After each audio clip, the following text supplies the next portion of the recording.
ये कहानी आशापुर नाम के एक छोटे से गांव की है। आशापुर गांव के लोग साधारण जीवन जीते थे। इस गांव में ज्यादातर किसान थे जो अपनी आजीविका के लिए बारिश पर निर्भर रहते थे। इसी गांव में रामू नाम का एक किसान रहता था। रामू मेहनती और ईमानदार था, लेकिन वह हमेशा अपनी किस्मत को कोसता रहता था। और आखिर कोसे भी क्यों ना, रामू बहुत मेहनत करता था, परंतु उसकी फसल कभी समय पर नहीं पकती, और जब पकती तो बारिश या सूखा सब बर्बाद कर देता। यह कहानी उसकी बदकिस्मती और एक अद्भुत मोड़ की है। एक दिन इसी तरह काम करने रामू सुबह सुबह अपने खेत पर पहुंच जाता है। रामू के पास एक छोटी सी जमीन थी जो अगल बगल से दूसरों की जमीन से जुड़ी हुई थी। रामू जब अपने खेत पर पहुंचा तो वो देखता है उसके अलावा अगल बगल के खेतों पर काम करने कोई भी नहीं आया है। ये क्या, अब तक कोई नहीं आया? लगता है किसी को कुछ पड़ी ही नहीं है। चलो, अब इनके लिए तो मैं कुछ नहीं कर सकता, पर कम से कम अपने खेत का काम तो कर सकता हूँ। फिर रामू कुदाल लेकर अपने खेत पर काम करने लगता है। काम करते करते सुबह की दोपहर हो जाती है, पर रामू अपने काम करने में इतना व्यस्त था कि उसे तो समय का पता ही नहीं लगता है। तभी थोड़ी देर में उसकी पत्नी गौरी उसके लिए खाना लेकर आती है। सुनते हो, आओ आकर खाना खा लो। गौरी की आवाज सुनकर रामू को समझ आता है कि दोपहर हो गई है। अरे ये क्या, दोपहर हो गई? समय का तो पता ही नहीं चला।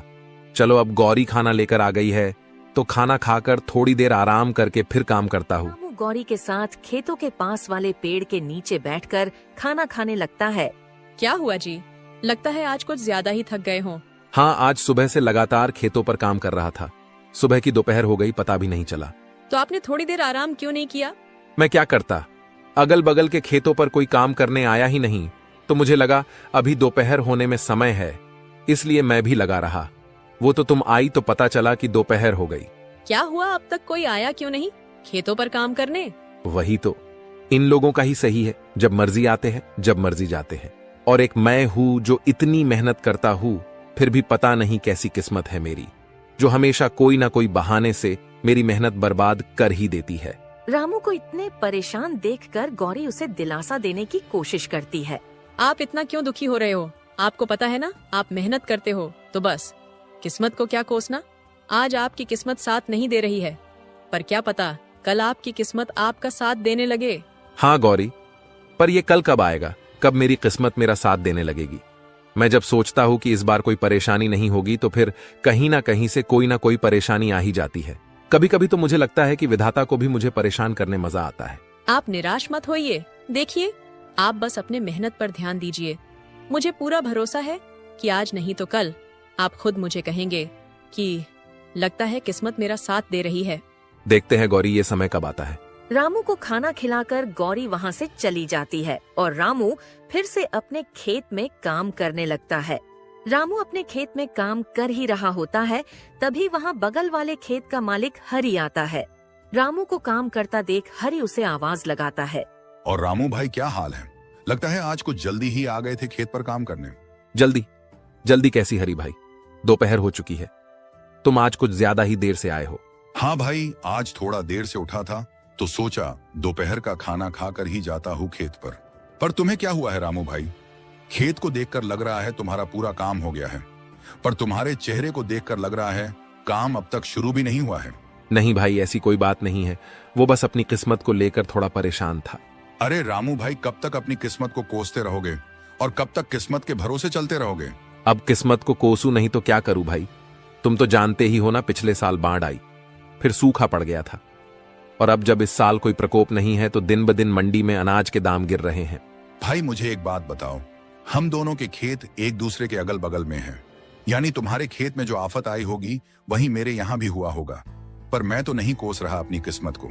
हाँ, मैं भी मानता हूँ कि किस्मत का साथ बहुत जरूरी होता है, पर सुनो भाई, मेहनत का फल जरूर मिलता है। कभी कभी हमें किस्मत को बदलने के लिए खुद कदम उठाने पड़ते हैं। मैं कुछ समझा नहीं भाई, जरा विस्तार से बताओ। रामू भाई, तुम खेती के अलावा क्या करते हो? रामू हरि का ये प्रश्न सुनकर थोड़ा चौंक जाता है। उसे लगा कि शायद हरि के पास कोई ऐसी बात है जो उसकी समस्या का समाधान कर सकती है। हरि भाई, मेरे पास खेती के अलावा और कोई काम नहीं है। मेरे पिता और दादा भी यही करते थे। पहले दादा की जमीन पिताजी को मिली थी, और अब मुझे, तो हम हमेशा से अपनी जमीन पर ही निर्भर रहे हैं। देखो भाई, वो पहले का समय था जब खेती किसानी से तुम अपना और अपने घर वालों का पालन पोषण कर सकते थे, पर अब तुम्हें उसके अलावा भी कुछ करना पड़ेगा। हरि भाई, खेती के अलावा क्या करूं? भाई मैं तुम्हें बताऊंगा, नहीं दिखाऊंगा। पहले तुम फटाफट से अपना सारा काम निपटा लो और मैं मेरे खेत का काम कर लेता हूँ, फिर मैं तुम्हें मेरे साथ अपने घर ले जाता हूँ। ठीक है भाई, मैं अभी अपने खेत का काम निपटा लेता हूँ। फिर दोनों जान अपने अपने खेतों में काम करने लगते हैं। रामू ने अपने खेत का काम सुबह जल्दी आकर शुरू किया था, इसीलिए उसका काम जल्दी हो जाता है। रामू अपने खेत का काम करके हरि के खेत के पास जाकर खड़ा हो जाता है और हरि को काम करता देख मन ही मन सोचता है, हरि भाई की मदद कर देता हूँ ताकि उनके साथ उनके घर जाकर पता कर सकूं कि वो क्या दिखाना चाहते हैं। हरि भाई रुको, मैं आपकी मदद कर देता हूँ ताकि आपका भी काम जल्दी हो जाए। ठीक है भाई। फिर क्या था, रामू भी हरि के खेत में उसके काम में मदद करने लगता है। रामू के मदद करने की वजह से हरि के खेत का काम भी जल्दी हो जाता है। धन्यवाद रामू भाई, आपकी वजह से आज मेरे खेत का काम जल्दी हो गया। धन्यवाद किस बात का भाई, आप भी तो मेरी मदद करने वाले हो, तो मेरा भी तो फर्ज बनता है आपकी मदद करना। हाँ भाई, चलो मेरे घर चलते हैं। फिर दोनों जान वहाँ से हरि के घर की तरफ चले जाते हैं। चलते चलते दोनों हरि के घर के पास पहुँच जाते, पर घर में जाने से पहले हरि रामू को बाहर ही रोक लेता है। रामू भाई, तुम बहुत परेशान थे, इसीलिए मैं तुम्हें अपने साथ अपना ये राज बताने लाया हूँ। पर मैं जो तरीका तुमको बताऊंगा और घर पर जो चीजें तुम देखोगे वो तुम किसी और को नहीं बताओगे। हरि की ये बात सुनकर रामू थोड़ा चौंक जाता है और सोचने लगता है, मुझे कुछ गड़बड़ लग रहा है, वरना हरि भाई ऐसी बात नहीं करते। पता नहीं वो घर पर मुझे क्या दिखाने वाले हैं। अरे रामू भाई, कहाँ खो गए? डरो मत, मैं तुम्हें जो दिखाने वाला हूँ उसकी मदद से तुम्हारी मेहनत कभी बर्बाद नहीं होगी, चाहे सूखा पड़े या बाढ़ ही क्यों ना आ जाए। रामू थोड़ा परेशान तो हो जाता है, पर फिर भी वो हरि के साथ उसके घर में जाता है। रामू हरि की बातों से थोड़ा परेशान तो था, परंतु हरि के घर के अंदर का साजो सामान देखकर रामू की परेशानी और बढ़ जाती है। बाप रे बाप, इतना सारा सामान। हरि भाई, तुम्हारा घर बाहर से तो किसी किसान का लग रहा था, पर इसके अंदर का माहौल तो किसी व्यापारी के घर जैसा है। भाई अभी तो कुछ नहीं है, मैं तुम्हें जो दिखाने वाला हूँ उसे देखकर तो तुम्हारे होश उड़ जाएंगे। हरि की बातें सुनकर रामू की बेचैनी बढ़ने लगती है। हरि भाई, तुम मुझे वो दिखा दो जो दिखाने लाए हो, क्योंकि तुम्हारी बातें सुन सुनकर अब मैं बेचैन होने लगा हूँ। ठीक है भाई, तुम यही रुको, मैं अभी वो सामान लाकर दिखाता हूँ। हरि वहाँ से अपने दूसरे कमरे में चला जाता है और रामू उसका वहीं रुककर इंतजार करने लगता है। थोड़ी देर में हरि अपने साथ एक गोनी लेकर आता है। हरि भाई, ये क्या लाए हो अपने साथ? भाई इसी में तो है वो चीज जो तुम्हारी हर समस्या को दूर कर देगी। ऐसा क्या है इस गोनी में? हरि उसे वो खोलकर उसमें रखी चीज दिखा देता है। भाई ये क्या? ये तो चावल है। रामू भाई, ये कोई मामूली चावल के दाने नहीं हैं, ये मैंने चीन से मंगाए हैं। मैं कुछ समझा नहीं भाई, तुमने चावल के दाने चीन से क्यों मंगाए? और ये चीन के चावल मेरी किस प्रकार मदद कर सकते हैं? भाई मैंने जैसे कहा था, ये कोई मामूली चावल नहीं है। ये जो तुम मेरे घर पर साजो सामान देख रहे हो, सब इसके बदौलत ही आया है।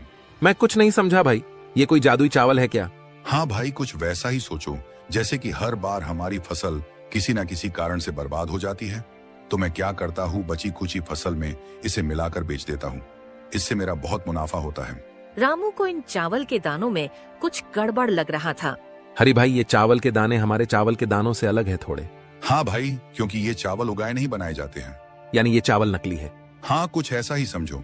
पर इसको अगर हम दूसरे चावल में मिला दें तो किसी को पता नहीं चलता है कि ये नकली चावल है, और इसे बेचकर मुनाफा भी तगड़ा होता है। भाई पर ये तो गलत है, ऐसे नकली चावल कोई व्यक्ति खाएगा तो उसकी तबीयत खराब हो सकती है। हाँ, तो उससे हमें क्या, हमें तो इसे बेचकर मुनाफा मिलेगा, हम उसमें खुश हैं। हम दूसरों की क्यों सोचें? जब हमारी फसल खराब हो जाती है, हमारे घर वाले भूखे मरते हैं, तो कोई पूछने आता है क्या? तो हम क्यों दूसरों की सोचकर अपना नुकसान कराएं?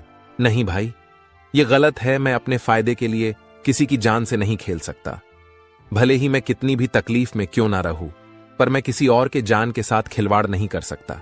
रामू भाई, एक बार फिर से सोच लो, ये चावल तुम्हें बहुत अमीर बना सकते हैं, और तो और इनके होते हुए तुम्हें अपने फसल की ज्यादा चिंता भी नहीं करनी होगी।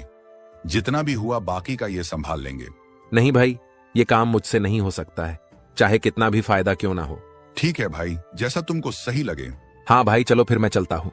रामू हरि के घर से निकल जाता है रामू फिर से परेशान होकर अपने घर की तरफ चल पड़ता है। चलते चलते रामू परेशान हालत में एक पेड़ के नीचे आकर बैठ जाता है। अब क्या करूं मैं? अपने नसीब को कोसूं या नहीं? कुछ देर पहले तक लग रहा था कि मुझे कोई नई राह मिल जाएगी जो मेरी किस्मत को बदल देगी, पर आखिर हुआ वही, फिर मेरी किस्मत दगा दे गई। अब मैं क्या करूं? आखिर कब तक इस किस्मत को कोस के काम होगा मेरा? रामू परेशान होकर पेड़ के नीचे अपने आप से बात कर रहा होता है। तभी वहाँ पास से एक साधु बाबा गुजर रहे होते हैं और रामू को इतने परेशान देखकर बाबा उसके पास चले जाते हैं। क्या हुआ बेटा, इतने परेशान क्यों हो? कोई तकलीफ है क्या? रामू बाबा को देखकर चौंक जाता है। नहीं बाबा, कोई परेशानी नहीं है। देखो बेटा, मुझसे छुपाकर क्या करोगे? तुम्हारी शक्ल बता रही है कि तुम बहुत परेशान हो। कोई तकलीफ है तो मुझे बताओ, शायद मैं तुम्हारी कोई मदद कर सकूं। बाबा की ये बात सुनकर रामू सोचने लगता है। इतना तो परेशान हूं और अब कोई रास्ता तो नजर नहीं आ रहा है। एक बार बाबा से बात करके देखता हूँ, शायद वो कोई उपाय बता दे। क्या सोच रहे हो बेटा? बोलो, क्या परेशानी है? एक परेशानी तो है बाबा, मैं मेरी किस्मत से परेशान हूँ। मुझे ऐसा लगता है वो मेरा साथ कभी नहीं देती है। क्यों बेटा, तुम्हें ऐसा क्यों लगता है? बाबा, मैं एक मामूली किसान हूँ जिसका सारा संसार खेती बाड़ी पर निर्भर है और मैं पूरी ईमानदारी से अपने खेत पर काम करता हूँ, पर मेरी किस्मत कभी साथ नहीं देती है। कभी बारिश मेरी फसल खराब कर देती है, कभी सूखा पड़ जाता है और किसी साल फसल बच गई तो उस साल मंडी में फसल की दाम कम हो जाती है। बेटा, तो तुम किसानी के अलावा कुछ करने की क्यों नहीं सोचते हो? बाबा, मेरे पुश्ते किसानी ही करते आ रही है और फिर मैं किसानी कैसे छोड़ दूं? और किसानी छोड़ना तो कोई तरीका नहीं है ना बाबा। इसी तरह अगर हर किसान परेशान होकर किसानी छोड़ दे तो लोग तो भूखे मर जाएंगे। हाँ बेटा, यही तो सोचकर तुम्हें और मेहनत करनी होगी। बाबा, मैं मेहनत करने से पीछे नहीं हटता, पर आखिर मेरा भी घर परिवार है। मुझे मेरे अलावा उनका भी देख सोचकर चलना पड़ता है। बेटा, तो जिस तरह तुम परेशान हो उसी तरह तुम्हारे साथ वाले किसान भी तो परेशान होंगे ना। तो तुम सारे मिलकर कोई उपाय ढूंढो। शायद सारे लोग मिलकर कुछ सोचे तो तुम सभी की समस्या दूर हो जाए। बाबा, मेरे अगल बगल वाले में से तो कुछ ने दूसरा रास्ता चुन भी लिया है, खेती से पैसे बनाने का। बेटा, तो तुम उनसे पूछो और उनका तरीका अपना कर देखो, शायद तुम्हारा भी काम बन जाए। नहीं बाबा, मैं वो रास्ता नहीं चुन सकता, मुझे वो सही नहीं लगा। क्यों बेटा, ऐसा क्या कर रहे हैं वो जो तुम्हें सही नहीं लग रहा है? बाबा की ये बात सुन रामू सोचता है। अब क्या करूं? बाबा को हरी भाई वाली बात बता दूं? किस तरह वो लोगों की जान के साथ खिलवाड़ कर रहे हैं? बता देता हूं, पर हरी भाई का नाम नहीं लूंगा क्योंकि आखिर वो मेरी मदद करने की कोशिश ही कर रहे थे। हाँ बाबा, मेरे जान पहचान में एक किसान भाई बहुत गलत काम कर रहे हैं। क्या गलत कर रहे हैं, जरा मुझे भी बताना तो। बाबा, आज मैं सुबह उनसे मिला था और आपकी तरह मुझे परेशान देखकर उन्होंने भी मेरी मदद करने की सोची। उनकी भी खेती का काम है जो हर साल मेरे तरह कुछ ना कुछ कारणों से खराब हो जाती थी, तो उन्होंने एक नया उपाय सोच लिया है बचे कुचे अनाज के साथ पैसे कमाने का। ऐसा क्या करते हैं बेटा वो बचे हुए अनाज से? बाबा, उन्होंने चीन से चावल मंगा लिया है और वो उन्हें अपने बचे हुए चावल के दानों में मिला देते हैं, जिसे बेचकर वो बहुत पैसे कमा रहे हैं। हाँ, तो बेटा इसमें क्या गलत है? तुम भी चीन से मंगा लो और उनके ही तरह बेचो। नहीं बाबा, आप शायद समझे नहीं। वो चावल जो चीन से मंगाते हैं वो मामूली चावल नहीं है, क्योंकि उन्हें उगाया नहीं बनाया जाता है। रामू की ये बात सुनकर बाबा चौंक जाते हैं। क्या कहा बेटा? चावल जिन्हें उगाया नहीं बनाया गया है, यानी वो नकली चावल है? हाँ बाबा, वो चावल नकली होते हैं और उन्हें अगर अपने चावल के दानों में मिला दो तो पता ही नहीं चलता कि नकली कौन सा है और असली कौन सा। बेटा, पर ये नकली चावल तो लोगों की जान ले सकते हैं ना?